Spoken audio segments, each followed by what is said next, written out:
Hey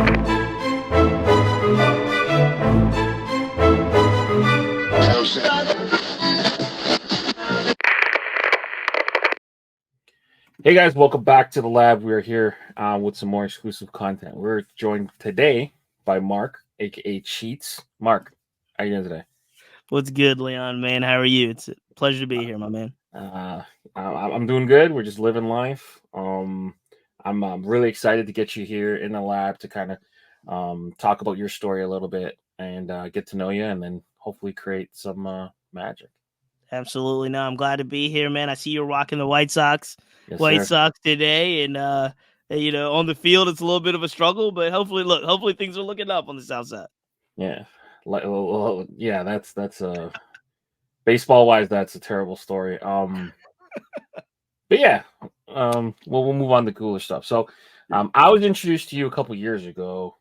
We haven't officially met other than this brief video call. So I wanted to just kind of get to know you and kind of let the fans kind of know who you are. So I was introduced to you when you interviewed um my I guess views from the vault co.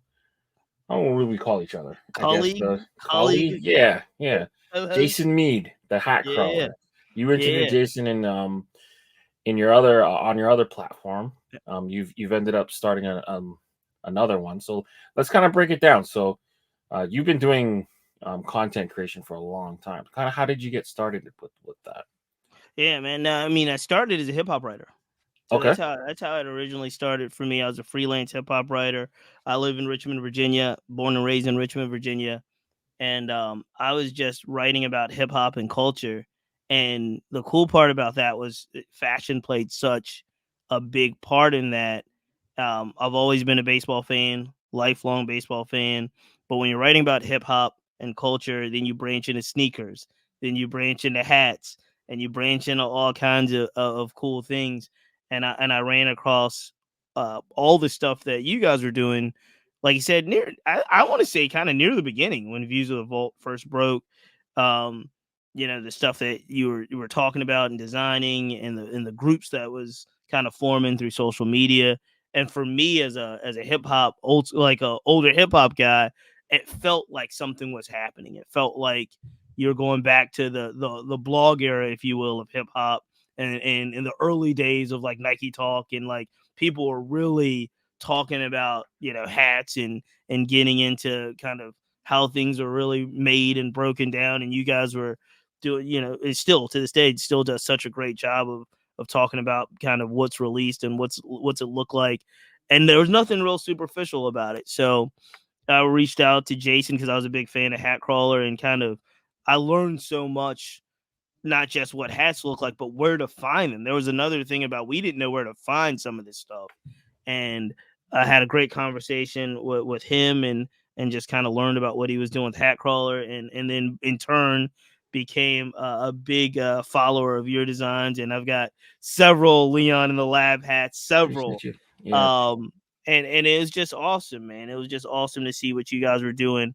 But that's how it started for me with the content creation, was really hip hop writing, hip hop podcasting, and it kind of developed into what I'm doing now, which is really a podcast and platform dedicated to baseball and black baseball players, and black baseball culture in the game. And that's been going for about 2 years, and it's really going well. The Black Baseball Mixtape is what it's called. Awesome. What inspired you to create the Black Baseball Mixtape podcast? Need. I think the Yeah. best part of it is need, right? And when I say that, I really mean almost a holistic approach of black culture in the game, whether it's the players. Everybody reads the stories about the lack of African Americans in Major League Baseball. Some of that stuff is starting to turn around, but we were down opening days the last couple of years to 6, 7, 8% of African American players, where in the 80s, late 80s, early 90s, you're looking 19, 20% of black players. And it felt like that era, we were getting further removed from the Barry Bonds, Ken Griffey Juniors, Derek Jeter was kind of like the last of the Mohicans in a way for our young black players. And so you're looking at why this is happening. And yes, there is a actual rise in interest amongst young people in basketball and in soccer and football to an extent, depending on what region you are. But there was also other things I think that baseball in many ways kind of turned away, if you will, from inner cities, turned away from urban areas, became more of a country club travel ball sport, which priced a lot of kids out of the game. So you're Yeah. looking at all of this, and you're also looking at TV, you're looking at media, and you're seeing all of the media content that's really taken off. And it's all football, it's all basketball. It's some global soccer in there, if you will. And baseball just really was just behind and still is in many ways behind in trying to get what gets our kids excited. But that's why it was so important for me to, as one person trying to like make it more cool, culturally acceptable and so forth in my small little way and my small little wing. And it really became a passion that I didn't know. It's like one of those things you didn't know you needed. But now it's really become a mission to teach people about some really cool things, not just in the major league level, but minor league, college, little league. There's so many cool things that are happening with black culture in baseball, and hats play a role in that. And the rise of kind of Negro League interest has played an interest in that. And we talked about people getting more interested in players like Jackie Robinson and Willie Mays, and even, like I said, if our Afro Latino brothers, Roberto Clemente. So there's ways to entertain with the players that are playing on the field now. There are ways to educate, teach us about history, and there's ways of all these other things, whether it's the hats we make or the clothes we wear, to kind of really put that in culture as well. And we're trying to do it all. Yeah, I really appreciate that movement and kind of how you take that storytelling um and kind of just spread the love of the game, because it's really hard, man. You see MLB struggle with it. They've modified the rules to try to make it more engaging, and there's an argument of whether or not that's doing its job, and I negatively or I love positively it, by the affecting the way. pitchers. Yeah. I um love the faster games, man. I love the pitch clock. I love more yeah, stolen bases. There's a lot to the rule changes that I like. I do like it. I was just at a game on Sunday though, with my good friend TJ. He was in from Chicago, and the problem is you get to spend less time at the stadium now. We looked up and we're like, holy shit, it's the eighth inning. We're like, what the, it's only been 2 hours. Right, Um, right, Especially if you have like a pitcher like duel, like I think there's right. only 5 runs scored the whole game, and Nah, we man, I missed was three of like, them.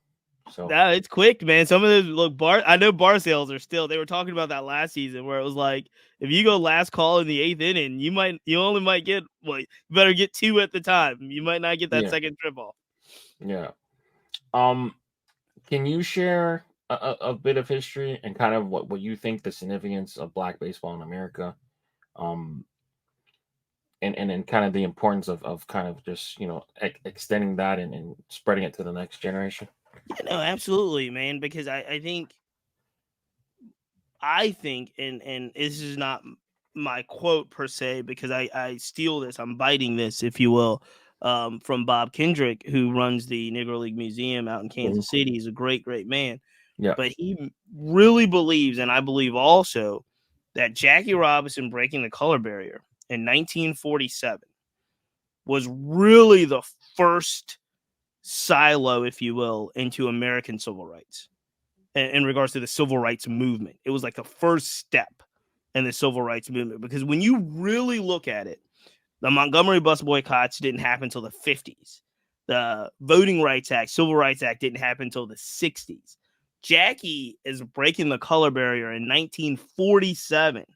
So Branch Rickey and the Brooklyn Dodgers and all that. And then while it took some time for other teams to fully go, Robinson broke it in 47. Larry Doby came just a couple months after, yeah, and that two was in months. Cleveland. Right, he integrates Yeah, Cleveland in the American League, and then you've got Hank Thompson, and you've got Monty Irvin, and you've got all of these players that are not only are they integrating their teams, but in many ways they're integrating the fandom, because now one of the big things that is a big challenge for us in 2024 is not just the lack of black players on the field, but there's a lack of black families in the stands, right? And so one of the things that I always tell folks was that both Cleveland and Brooklyn broke all kinds of attendance records when they integrated. I mean, because they had the color section sold out. And both of these places, Cleveland sold in Municipal Stadium, sold more fans than ever before. And I tell people, we knew that there was only one black player on the field.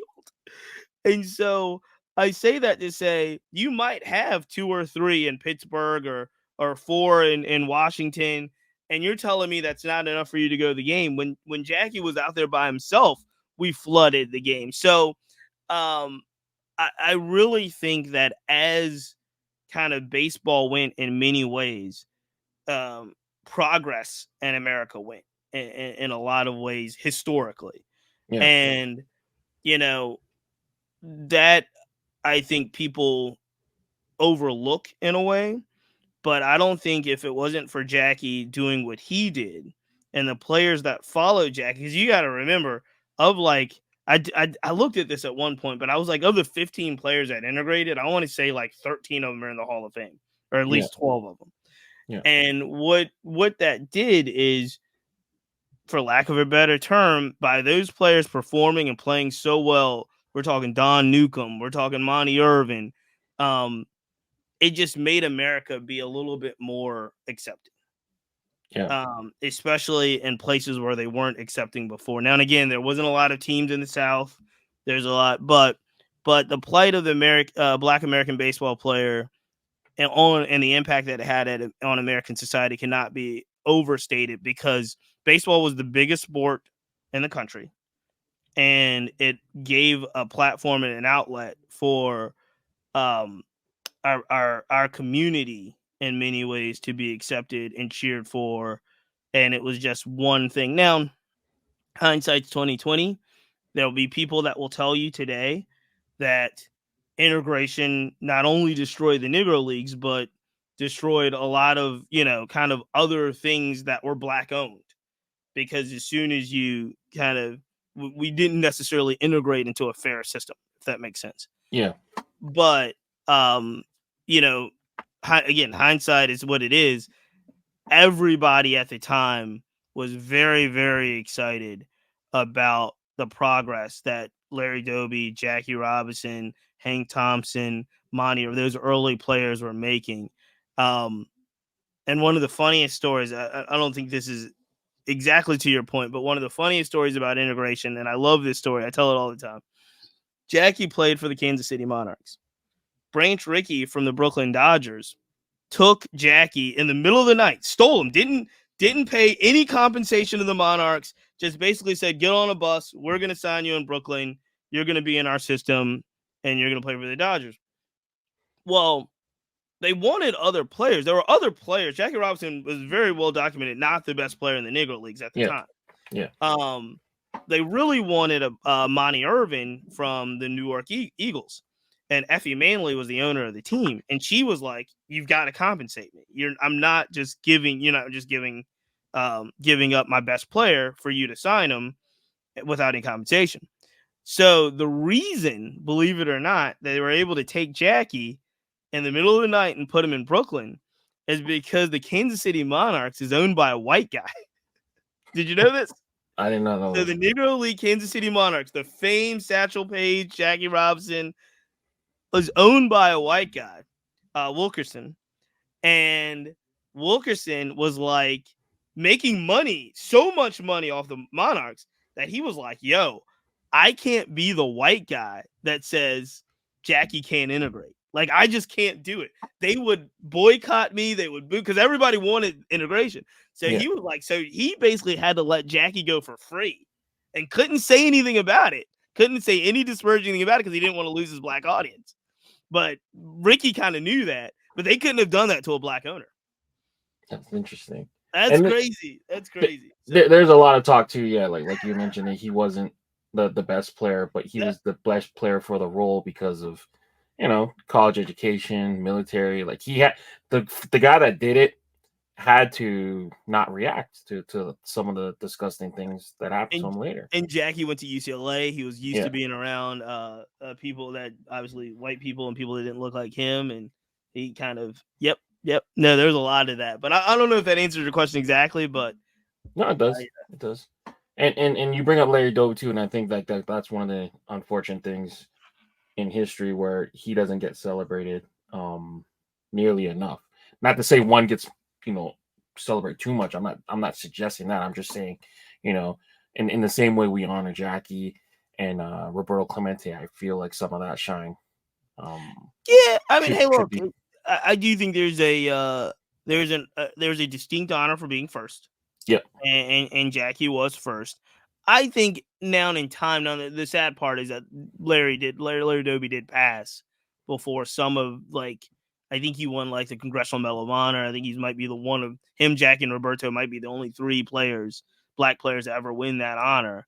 But he had passed by that time that had happened. So I do think that the legacy is starting to come around, and it's a great legacy. But I think that it's later. Like Jackie got a lot of he passed early too, but he got to see a lot of kind of some of his work, and I don't think Larry Doby really ever got to see that. Funny enough, who got to see a lot of it because he lived a long time was Satchel Paige. Satchel Paige lived long enough where I don't think he fully got his credit as well, but he was he lived long enough where I think people kind of understood my legacy is this. He even played most of it too, just the amount of time he played is insane, right? Yeah. We really don't know how old he is. We don't know. There's no accurate birth certificate on Satchel Paige. That's insane. For you though, what are some of the things you do to kind of research and select your topics and guests? Because you've had some pretty big guests for your stuff. So kudos to you, number one, for doing that and kind of how do you take me through your process for that? So I'm a bit of a baseball historian to begin with. So I was obviously a lifelong baseball fan, lifelong Oriole fan, but I really, really love the game. And then when the Negro Leagues, when I don't know how old I was when I really started researching what the Negro Leagues were, who the players were, what they meant, what the teams were. But that was early on. That was way before I started any kind of media platform or podcast. I was very in tune with 2 things, the Negro Leagues and civil rights. And then to answer your question about when the media stuff and the Black Baseball Mixtape platform and the podcast, when all of that started, it really was just opportunity. I'd made a list. I guess I do recommend this. I don't know if I would recommend this for any host that wants to interview guests, but maybe you do recommend it. At the beginning of, I guess it was 2023, I had made a list. I'd written out a handwritten list of people that I wanted to interview.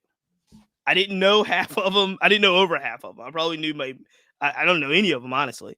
But I made a handwritten list, and it was probably about 25 to 30 names. And I wrote them down by hand. I screenshotted it, and I posted it on Instagram. And I said, these are the people I would love to interview one day on the Black Baseball Mixtape. And shout out to, I don't know if you're a big wrestling fan, but shout out to Cody Rose. Because when Cody went indie, he made a list of all the people he wanted to wrestle with. And it was a handwritten list, and he posted it on X, formerly known as Twitter. So I got the idea from Cody Rose. And instantly, I want to say 3 or 4 of the folks DM'd me back because I tagged them, which is also very gutsy at the time. But I tagged them. 3 or 4 of them DM'd me right away and was like, let's do it.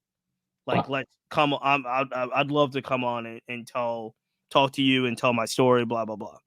And that's really how it started. The ball got rolling, and your best promotion, if you will, for a show, for any type of media platform, is the experience that your guests have. And if your guests are like, yo, I had a great time, let me give you 3 or 4 other people that need to come on. Yeah. And so we kind of built some credibility within baseball and within Black baseball. And then that turned into a relationship with one of our first partners, which is the Players Alliance. The Players Alliance is a group of African American baseball players. The chair is Curtis Granderson, vice chair is CC Sabathia, Edwin Jackson. Original founding board member is D. Strange Gordon. So these guys formed basically their own, after 2020, formed their own nonprofit to help kind of get more Black kids into the game of baseball. I got looped in with I got linked up with the Players Alliance through interviewing Edwin. Edwin was the first Players Alliance board member I had on the show. But then Edwin was like, "Oh no, you got to get Curtis," and then Curtis turned into, "You got to get CC," and so we wind up getting a combination of just true legends of the game. Now, fast forward, we've had Andre Dawson, Hall of Famer, on the show. We've had Derek Jeter on the show. We've had current players, all Washington Nationals. Josiah Gray has been on the show. Will Benson's been on the show. And then we go young, man. We go college baseball coaches. We go, some of the best, if you will, double A, minor league, single A, double A players in the country. We get them on the show, and it all is kind of a work in progress, if you will. But the podcast is you kind of learning from, getting insights from tops in the game of Black baseball. Then we do other stuff that are a little bit more traditional social media too.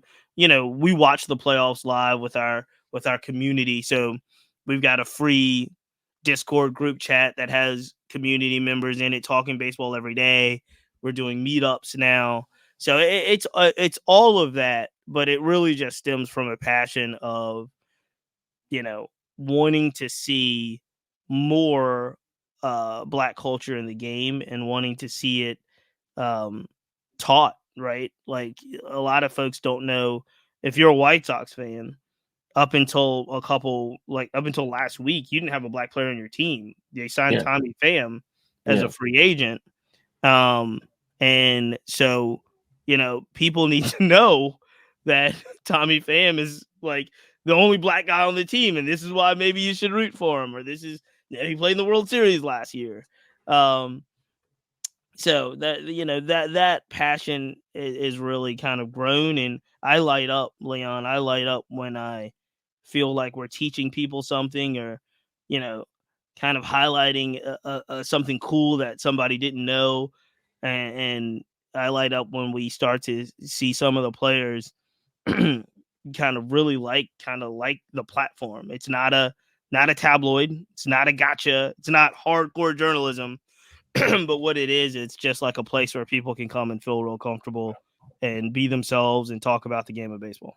That's amazing, because I've caught a couple of your streams and stuff like that. You guys, when you talk baseball, you guys are going like real hard with the numbers, and you guys know your stuff. So I appreciate that. It's not ingenuine. It's not fake. It's not nothing. But No, yeah, and a lot of people just were looking for that home. That's the yeah, interesting thing, and I know that you probably get a lot of that too, where it was like, man, I was looking for what you guys do with views, and I never had a platform up until you guys that mhm. really did it the way that I would have done it if I was doing it.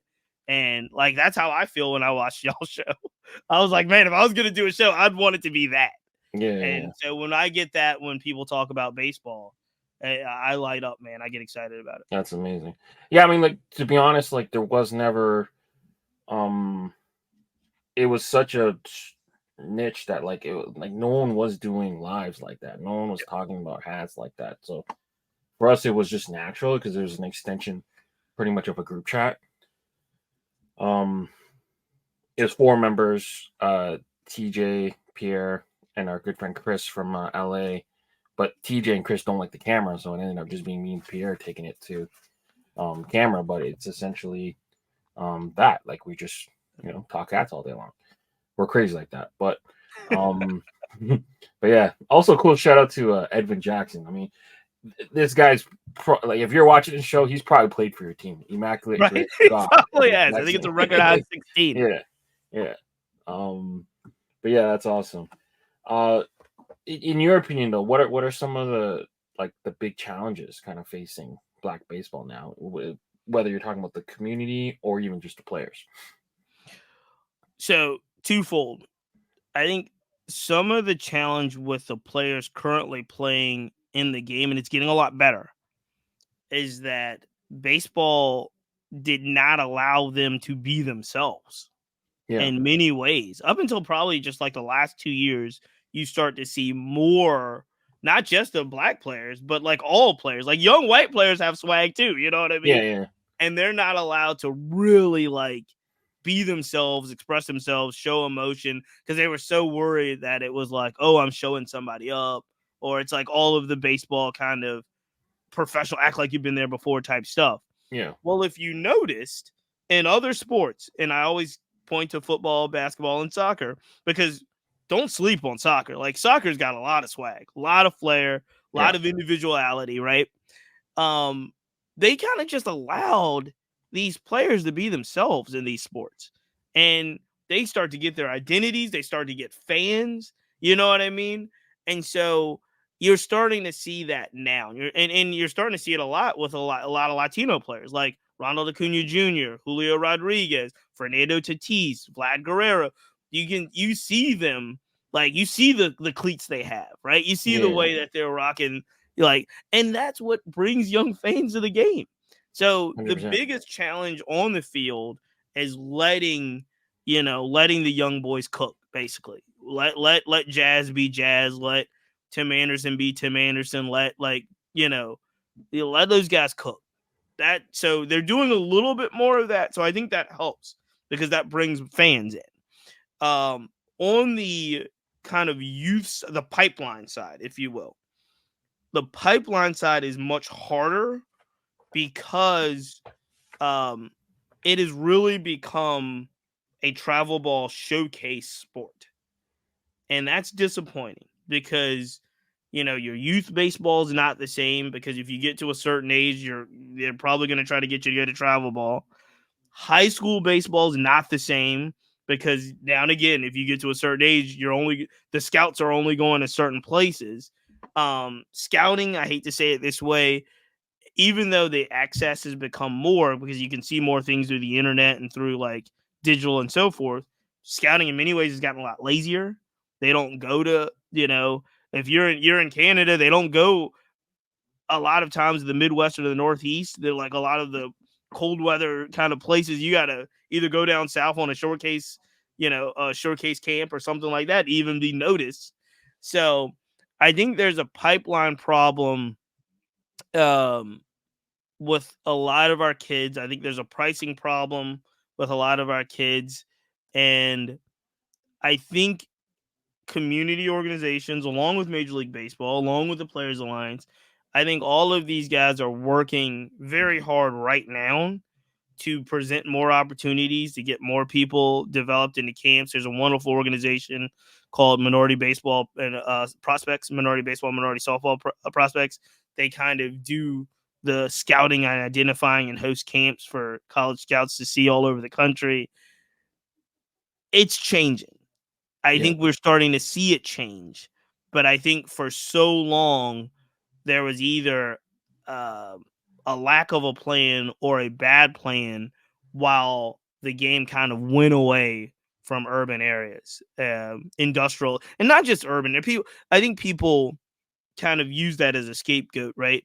It didn't just go away from urban areas. It went away from industrial areas. It went away from a lot of places like I can't remember where Bob Feller's from, but it's either Iowa or Idaho or something. It went away from those. Yeah, it went away from those places too. It didn't just go away from the urban core cities. It went away from basically anything that wasn't suburban and affluent. And so, yeah, I think there was a bit of a talent drain all the way around while this stuff is happening. And hopefully we can start to get some of that stuff back. I don't think it'll ever be the same, by the way. Yeah. I don't think baseball ever, in my lifetime, I don't think baseball becomes the dominant sport in the U.S. ever again. Right now, it might. Football's got its own challenges, but yeah, I don't think it'll be like it used to be. But I think we can make the pipeline better. I think there's a lot of things you covered there that I just kind of wanted to throw my 2 cents in. It's like, Yeah.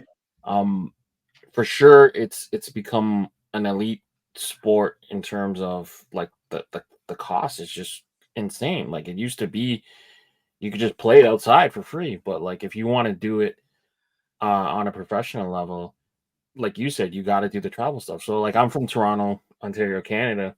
Yep.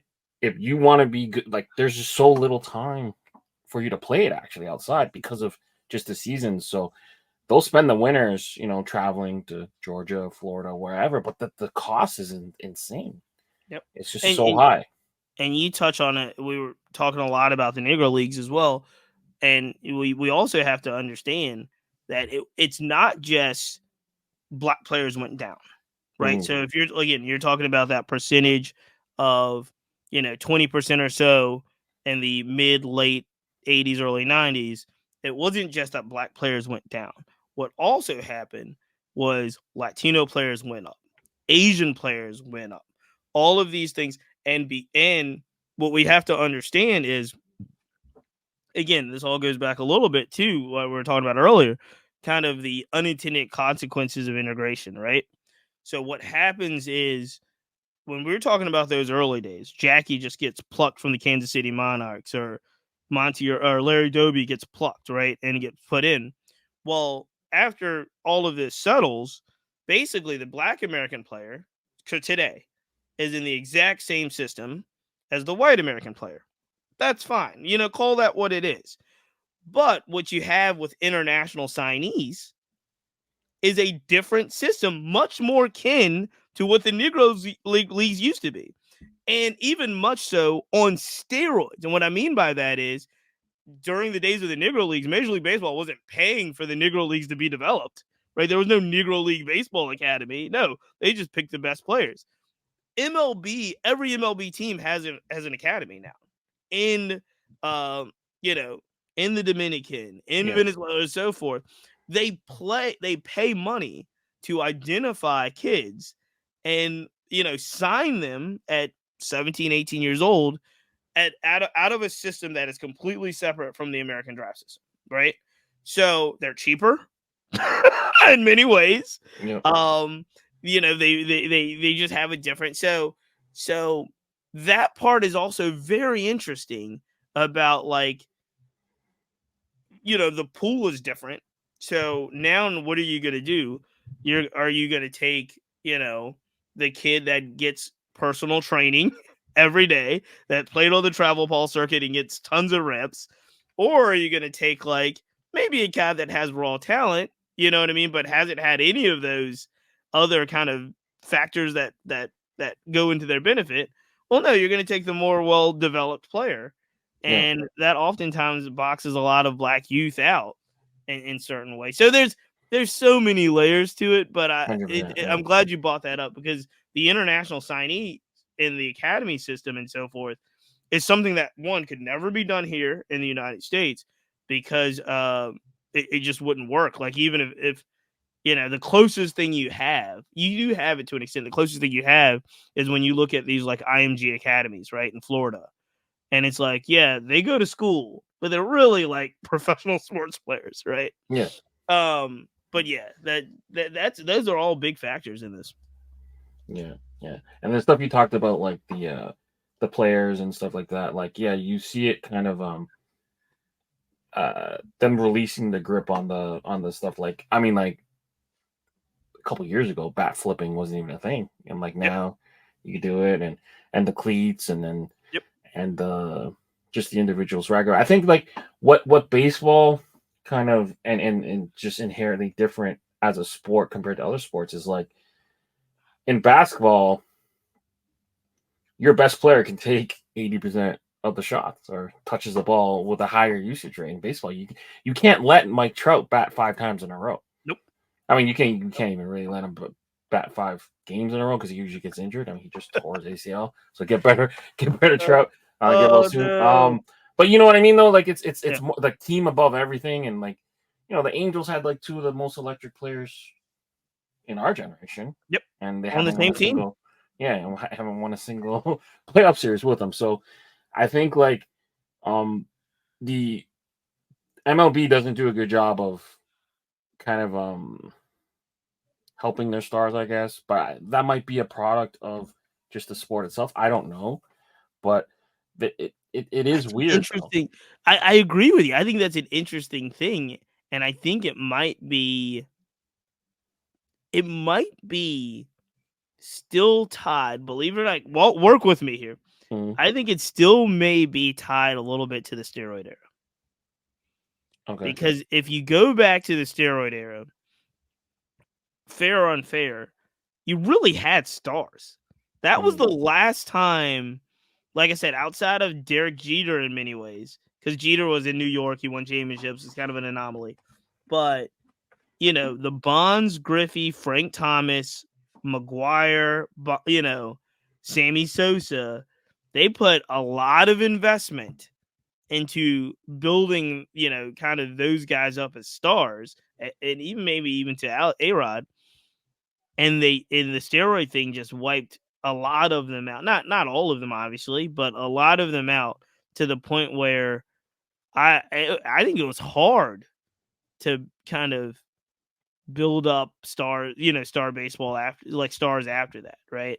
I think you're starting to see it now, but there are some factors in there. I also think that we underestimate, like, Shohei is a great example. Shohei could be like the biggest like outside of some soccer players. He could be like the biggest athlete on the planet. Like, maybe not as big as LeBron James, but when Shohei comes to your town, Shohei was just in Washington. The Dodgers played the Nats, and the Shohei effect is real. Like, I went on Sunday. It's a real thing. Yeah, I was there on Sunday. It was my And first game of the year. it's so cool to see. That part is awesome, and I'm with you. I wish we had more. I wish we had more of that type of effect where it was just like undeniably like globally huge. But yeah, I think it's getting there. You bring up a good point though. I wonder if we had. There's definitely a lull in stardom post steroid era. Well, I think a part of it too is how hard the game is. That like so hard. That like once you have enough like experience, like right now, I'm really enjoying watching Justin Turner play baseball. He's the oldest player in the league. If Joey Votto comes and gets called up, then they'll be 2 of the older players. But I think like part of what the steroid era did was extend those careers, like because like there's a natural drop off after you get to 34, 35, 36, whatever it is. So it's not only that steroids makes you play better baseball, it's the combination of having the skill and the experience to know where that extra power comes from. So I think that's part of the problem. Like, we have such an electric group of players right now. I'm thinking of like Ellie De La Cruz, O'Neill, what's his name? O'Neill. O'Neill Cruz. Yeah, O'Neill Cruz. From Pittsburgh. You got Ellie O'Neill in Pittsburgh. Yep. Yeah, there's like so many of these guys and whatever, but like that is all raw athleticism. Like there's like and it's amazing to watch, but like we don't know if like in like 7 years is Ellie going to be that fast still? Like, like. But no, I think like part of the steroid stuff. I'll tell you too, and this is one of the things that really kind of convinced me that Black Baseball Mixtape was on the right track. It was Judge's, I guess it was last season, Judge's record-breaking AL season, right? Mm-hmm. And I just remember, and this is, I think, highlights part of the problem that we have. Aaron Judge that year had hit over 30 home runs before the All-Star break. I mean, he was on a tear. and I think it hit 30 before the All-Star break, and I'm excited. All of my friends are geeked out that this guy's really making a run at this. In a contract year, it was just like this amazing thing. And I remember turning on kind of this ESPN during the day for either it was, Get Up or First Take or one of the shows, thinking naively that they were going to actually talk about Aaron Judge and like what he's doing and how we're all excited about this. And I'll never forget this. They opened the show with like Baker Mayfield. Again, this is not football season. This is off season. Judge has got 30 before the All-Star break. And they opened their A1 block of ESPN with like Baker Mayfield. I don't know. Who's going to be like a backup quarterback for the Carolina Panthers. And I just remember thinking, baseball's never going to get ahead because this is a big story. And it's a sports story. And Aaron Judge plays in New York. And he's a great dude in that sense. And they would rather start every show with like a backup quarterback story in the NFL because they knew it'd probably garner more conversation and attention. And that's when I realized like it's not just what these guys do on the field. Like we've got to talk about it in a way that makes it attractive. I think that's why, any sport, the reason why, like I said, every year they're like, oh, soccer's coming. The only time soccer Messi's done more for soccer in America. And, or the WNBA. Caitlin Clark maybe is a person that they're going to actually talk about, right? But we're not going to change the way we look at these things unless there's a lot of help from the media, and obviously the people are usually ahead of the media. So, but yeah, it's a big ship to turn around. Yeah. Are there any particular players or teams you feel like deserve kind of more recognition in that sense? Like deserve all of them, but I'm selfish, man. I'm an Orioles fan. We won over 100 games last year. So, I mean, I think people do like the Orioles. I think they're like kind of a young, scrappy team, right? Yeah. But I think all of them, like, I mean, we're both AL East followers, and at one point, I don't know if it's changed within the last week, but at one point there was no team in the AL East that was below 500. Like they were all very good, and so I think that's the wonderful thing. The wonderful thing about baseball is there's just so many stories intertwined in there. But I'm the Dodgers to me are league pass. Like they're MLB extra innings. If I'm not watching the Orioles, I'll watch the Dodgers because they're fun to watch. Yeah. The Marlins are horrible to watch, but I watch them because they have Tim Anderson and Nick Gordon and Jazz Chisholm and Josh Bell. They're one of the teams that has the most black players on it. I watch the Marlins. I hate watch the Yankees. I do. Like if the Yankees are playing, Soto hit one in Camden Yards today that I think was close to hitting the warehouse, 447 feet. So yeah, man, I just think that there's and you mentioned Cincinnati's fun to watch. Like they're just a fun team to watch. So, and then there's players. There's I hate to hear that Trout went down, but it's like if Trout's playing or somebody, if Mookie's playing, I want to see him. If certain pitchers are pitching, if Hunter Green's pitching, I want to see how hard he's throwing that day. So, I mean, there's so many great stories in baseball. Yeah, that's amazing. Well, I think the best thing to do now is we should kind of end this portion of the show. Yep. And we'll air this portion first, and then we'll record again and build our hats. But at least we'll get this part out, and it's not gonna be tied to the production or anything. So, I really appreciate your time. Where can people kind of find your work and I get in touch with you? Yeah, nah, man. Instagram is our kind of lead social media channel. So you can follow us at Black Baseball Mixtape on Instagram, and then there's blackbaseballmixtape.com. And if you're really interested, especially in kind of what the mission is and what we're doing, there is a Black Baseball Mixtape Discord group chat. It's absolutely free. You can join and talk baseball and culture and hip hop and all kinds of things in there all the time. So yep, everything Black Baseball Mixtape. Awesome. All right, Cheats. Appreciate your time. And we'll end this episode here, and then we'll get to work on building some hats. So for Leon and Cheats, we out of here. Peace.